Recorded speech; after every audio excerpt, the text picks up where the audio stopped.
Yo, what's up everybody? It's your boy Mood616 here, and yes, I am back with another volume of my Best of the Blind Buy series. Yeah, it's been a while since I've done one. Just kind of thinking about it, so compiled a list of films to talk about here, and yeah, we've got volume 6 here. So if you've never watched one of these videos before, it's just basically, these are movies that I completely had blind bought in the past.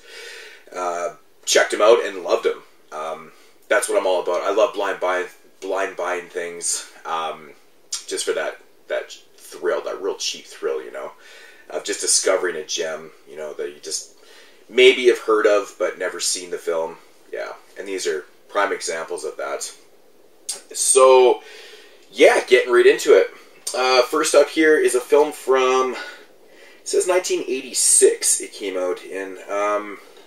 This was actually released by Scorpion Releasings, and it is called Zombie Nightmare. See, now these are no-brainers for me, because I pretty much buy everything released by Scorpion that's horror-related.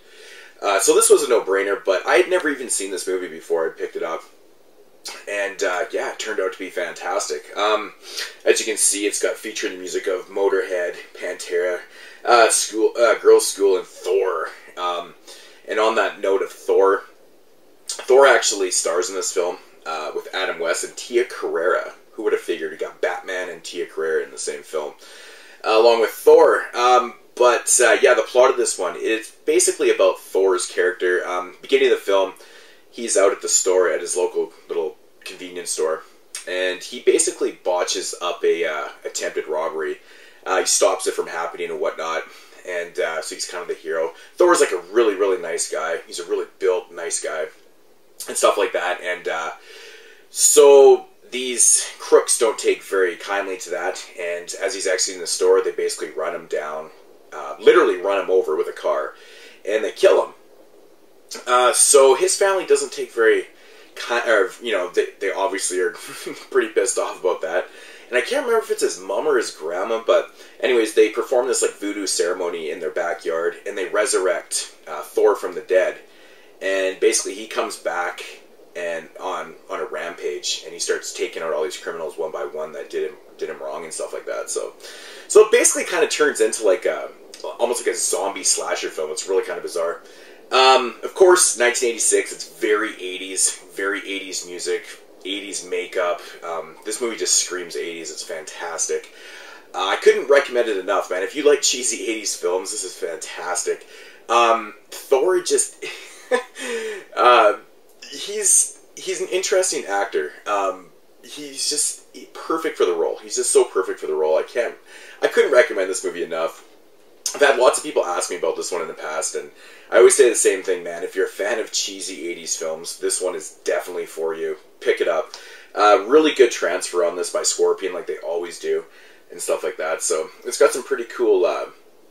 It's got some pretty cool features on here, actually, too. Yeah. So, but definitely check this out. Awesome music, cool effects. I mean, you seriously cannot beat the way Thor looks in there, if you can see that, but I don't know. It's fantastic, great release. Definitely check out Zombie Nightmare. I highly recommend it. Next up is a newer release, and this is one I completely had overlooked. I think it's mostly due to the cover of this film, I'm not gonna lie. I vaguely heard people talk about it, and they said it was pretty good and stuff. I didn't really know anything about it, to be honest. It came out in 2012, released by Anchor Bay.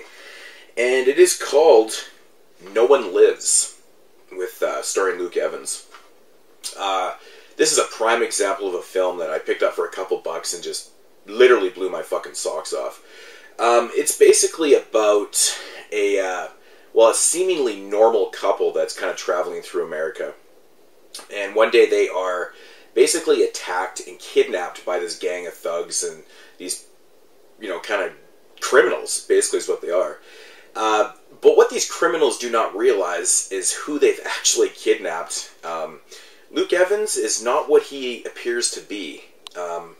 And also the girl that he's with is not necessarily who she seems to be either, being his, you know, actual girlfriend and stuff. But that's pretty much all I can say about the movie. I don't really want to give anything else about it away. will say this movie has some very, very inventive kills. It's bloody. It's really high octane. It's very fastly paced. I love this film, man. I did not know. The best thing about this movie was not knowing anything going into it. It was just a huge surprise to me, and really great performances. But it was just the twist in this film that happens relatively quick in the film, or once you find out what's going on. It's fucking awesome, man. It really sets it up, and it's fantastic. I wish I could say more about it, but I can't really say too much. For the people watching this video that have seen this movie, you know exactly what I'm talking about. It's really, really good. Yeah, from the same director that did The Midnight Meat Train and Versus, which kind of makes sense on both levels. You take, elements of those films and mix it into this one. But, yeah, fantastic film from 2012. I couldn't recommend this one enough. Yeah, I know, not the best cover in the world, but it does leave it to the imagination for sure. So definitely check out No One Lives. Love that film. Fantastic stuff. Next up is a film from, I want to say 2008, and this is one of the 8 films to die for from After Dark Horror Fest. I believe this is from the first one. I always get these things fucked up. I've actually talked about all these movies before. This one right here, I have actually heard from some people that they didn't like it, but for me, it just completely fucking worked on every level. I really enjoyed it, and it is called Nightmare Man. This one right here it's kind of an interesting premise to it. It's basically about this couple. This girl receives like this, I think it's like a fertile mask or something like that, some African mask in the mail, in the post or whatever. And soon after receiving this mask, she starts having like these crazy dreams, and she starts thinking that this nightmare man is coming to get her, and she's, the husband thinks that his wife is completely losing her fucking mind. So basically one day he's had enough, and he loads her up in the car, and he's going to take her up to this psychiatric ward to get some help and whatnot. Their car breaks down, and so he takes off to go get some gas, because they actually ran out of gas. And of course she actually literally gets attacked by this nightmare man wearing this, this crazy African voodoo mask or whatever. And so she seeks refuge in this cabin where these people are just having this party and stuff like that. Yeah, and then there's a couple twists and turns from there, and I'll just leave it right there. Can't really say a whole lot about this one either. Now, I would say probably the first twist in this film, I think is actually supposed to, I think you're kind of supposed to figure it out, because it kind of sets it up. It doesn't, it kind of leaves you, you're like, okay, but then there's another twist, which is fantastic. I really enjoyed it. This one, I can see why people don't like it as much as I do. I can't help it, though. It's got Tiffany Shepis in it. She's like my favorite scream queen of all time. But I don't know, man. The twists really worked for me. I really enjoyed this film, man. It's fantastic. Again, just can't say a whole lot about it, but really, really fun stuff. I like the setting, though. I like the setting, how they break down, and she finds this house and stuff, and then shit just goes fucking haywire from there. There's a really funny scene in this film involving the couples that are actually partying in this house. They're playing Truth or Dare. I'll just leave it at that right there. It's a pretty funny scene. But yeah, it's worth it to watch it right to the end. I've heard people say that they turned this movie off after about a half an hour, and I was like, that just sucks, because all the stuff after that is the good stuff. So, very cool premise, though. Check out Nightmare Man. I really enjoyed it.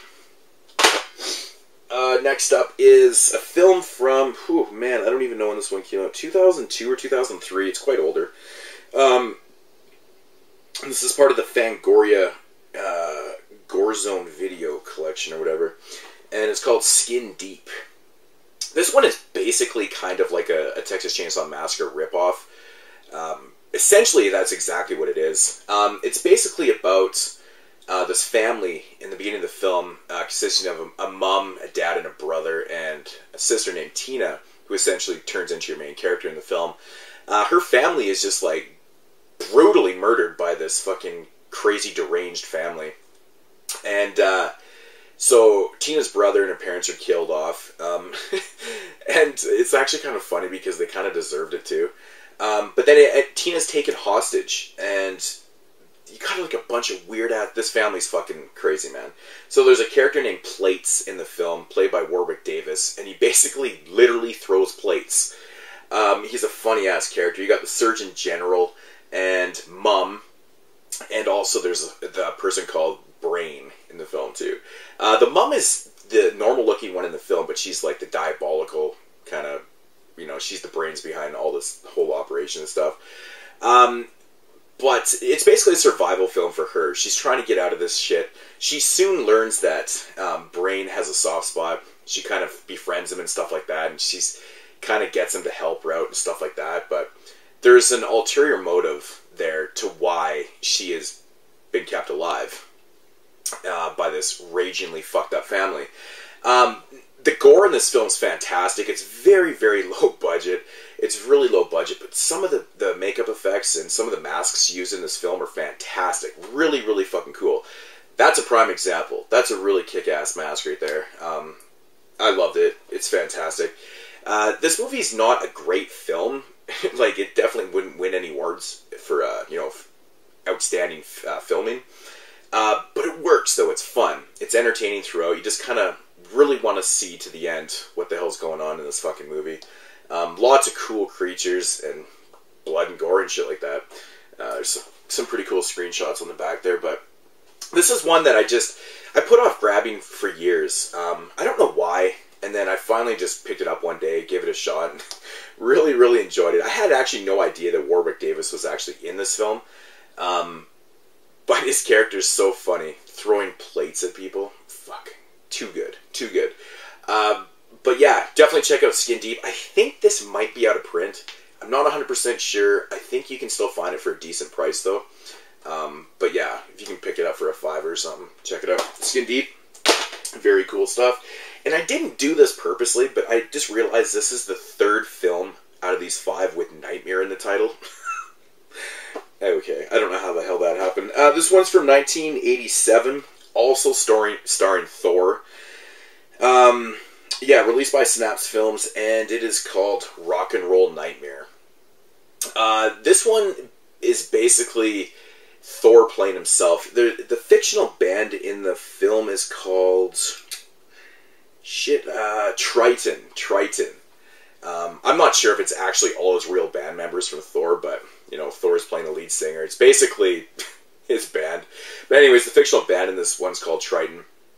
They make their way out to this their secluded cabin where the band, they need to do something. They need to do something together. So they go up there to kind of brainstorm and get their music juices flowing and stuff like that. But what they don't know is previously this family had gone missing in this house, and there had been a bunch of bad things happen in this house, of course. You know, very cliched and typical storyline. But anyways, the whole band's there with their girlfriends and whatnot. They start playing some music, having a good time and stuff, and then all of a sudden these little creatures and stuff start being released in the basement, and they start kind of taking over the bodies, and the band members and the girlfriends start going missing one by one. And then soon Thor is left to fight the evil off and stuff. So, yeah, once again, this movie filled with fucking ridiculous 80s metal. So awesome. Just, it really fucking works for the movie. Cheesy effects, cheesy acting, but it's everything you want in an 80s film. Again, this is fantastic. I've actually watched Rock and Roll Nightmare and Zombie Nightmare back to back. Had a Thor double feature. It's fantastic. You can't really beat it. I don't really know what else to say about this one. This one's not overly gory. It has a few parts and stuff, but it screams 80s, just like Zombie Nightmare. Yeah, really fantastic release by Synapse here. You know, you got a slipcover, which is just the same. Kind of cool, but lots of special features and stuff. This is definitely worth picking up. This is a fantastic release. But yeah, how can you beat that? Look at Thor. Look at Thor on there. It's just awesome. Yeah, so definitely check this out. Yeah, the creatures, and this looks so good in this. I actually feel like kind of popping this in right now after doing this video, but yeah, check out Rock and Roll Nightmare. It's fantastic. I'll do a quick little recap here. Of course, once again, we had Zombie Nightmare, again with Thor. you got to check this out. It's fantastic. Then we had No One Lives. Just an amazing newer type film. Love it. Really good stuff. Nightmare Man, which, once again, I don't know how I managed to do this. Have 3 titles with Nightmare in the title. But really good stuff. And, of course, Skin Deep. So, yeah. So check out these titles if you haven't already. I recommend them all. Very cool stuff. And, yeah, so that's going to do it for Best of the Blind Buys Volume 6. Like I always say, I don't know when I'll be back with another one of these. This is not a weekly thing like some of my series. But anyways, guys, that's going to do it. I will check you later and hope to see you in part 7. Alright, guys. Peace out.